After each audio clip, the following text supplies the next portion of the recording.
जय श्री कृष्णा मित्रों, गहरे शब्द में आपका स्वागत है। क्या अंतिम घड़ी में मृत्यु के समय नाम का जप करने से मनुष्य मुक्त हो सकता है? दोस्तों, कहा जाता है कि नाम जप से बढ़कर इस दुनिया में कोई भी दूसरी साधना नहीं होती। संघर्ष और चिंता के आज के समय में भगवान के पवित्र नाम का जप क्या आपकी सभी समस्याओं और चिंताओं का समाधान कर सकता है? क्या हर कोई भगवान के नाम का जप कर सकता है? भगवान के किस नाम का जप करें? क्या अपने मन से कोई भी नाम जप सकते हैं या केवल गुरु से ही प्राप्त नाम ही सर्वश्रेष्ठ होता है? क्या अंतिम घड़ी में मृत्यु के समय नाम का जप करने से मनुष्य मुक्त हो सकता है?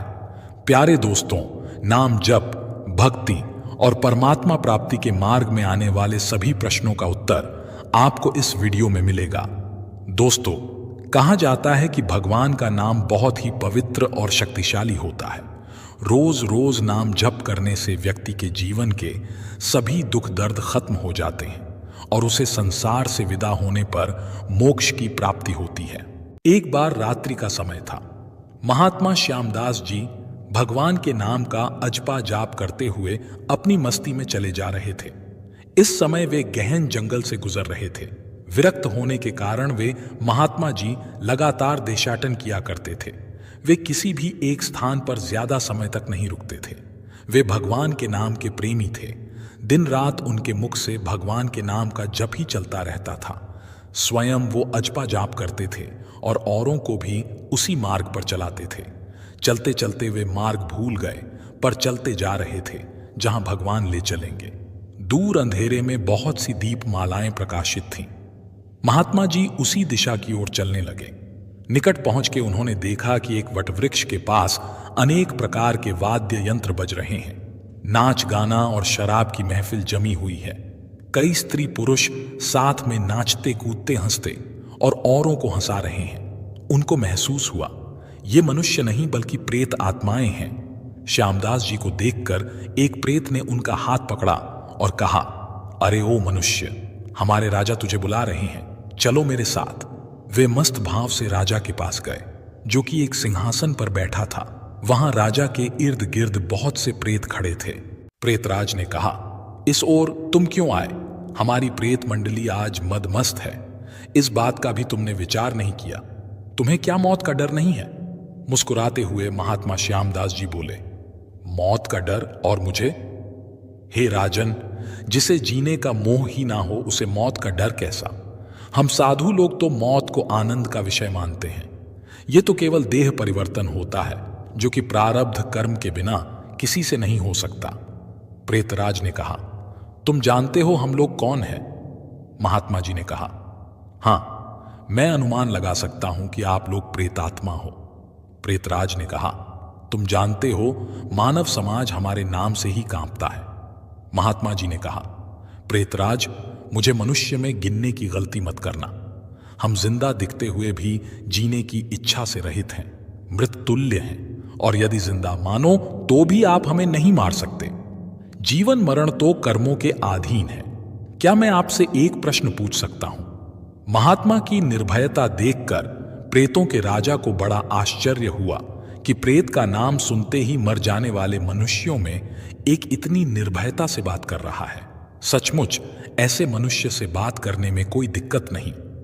वो बोला, पूछो, क्या पूछना चाहते हो? महात्मा जी ने कहा, प्रेतराज, आज यहां आनंद उत्सव क्यों मनाया जा रहा है? प्रेतराज ने कहा, मेरी इकलौती कन्या योग्य पति न मिलने के कारण अब तक कुंवारी थी, लेकिन अब योग्य जमाई मिलने की संभावना है। कल उसकी शादी है, इसीलिए उत्सव मनाया जा रहा है। महात्मा जी ने हंसते हुए कहा, तुम्हारा जमाई कहां है? मैं उसे देखना चाहता हूं। प्रेतराज ने कहा, जीवन के मोह को त्यागने वाले हे महात्मा, अभी तक वो हमारे इस प्रेत योनि को प्राप्त नहीं हुआ।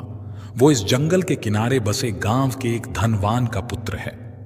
महादुराचारी होने के कारण वो एक भयानक रोग से पीड़ित है और कल संध्या से पहले ही उसकी मृत्यु हो जाएगी और फिर उसकी शादी मेरी कन्या से होगी। रात भर गीत, नृत्य और मदपान करके हम लोग आनंद उत्सव मनाएंगे। भगवान के नाम का जप करते हुए महात्मा जी वहां से विदा हुए और जंगल के किनारे बसे गांव में जा पहुंचे। तब तक सुबह हो चुकी थी।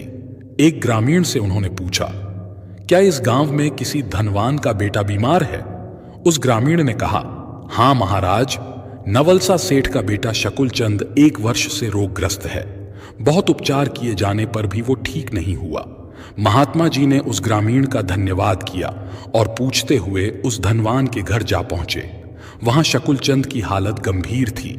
वो अंतिम घड़ियां गिन रहा था, लेकिन फिर भी महात्मा जी को देखकर माता पिता को आशा की किरण दिखी। उन्होंने महात्मा जी का स्वागत किया। सेठ के बेटे के पलंग के निकट आकर महात्मा जी प्रभु नाम का जाप करने लगे। दोपहर होते होते लोगों का आना जाना बढ़ने लगा। महात्मा जी ने पूछा, क्यों शकुलचंद, अब कैसी तबीयत है? उसने आंखें खोलते ही अपने सामने एक प्रतापी संत को देखा तो रो पड़ा। बोला, महाराज, क्या आप मेरा अंत सुधारने के लिए पधारे हो? मैंने अपने जीवन में बहुत पाप किए हैं। भगवान के दरबार में मैं क्या मुंह दिखाऊंगा? फिर भी आप जैसे संत के मुझे दर्शन हुए, ये मेरे लिए शुभ संकेत है। इतना कहते ही उसकी सांस फूलने लगी, वो खांसने लगा।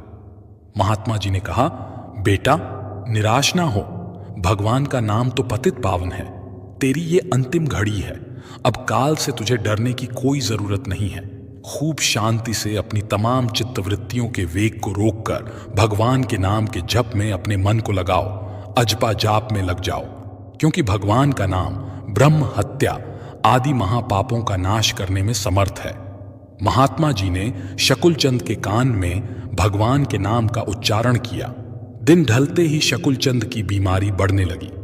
वैद्य हकीम बुलाए गए, भस्म आदि कीमती औषधियां दी गईं, किंतु अंतिम समय आ गया ये जानकर महात्मा जी ने थोड़ा नीचे झुककर उसके कान में फिर से भगवान का नाम लेने की याद दिलाई।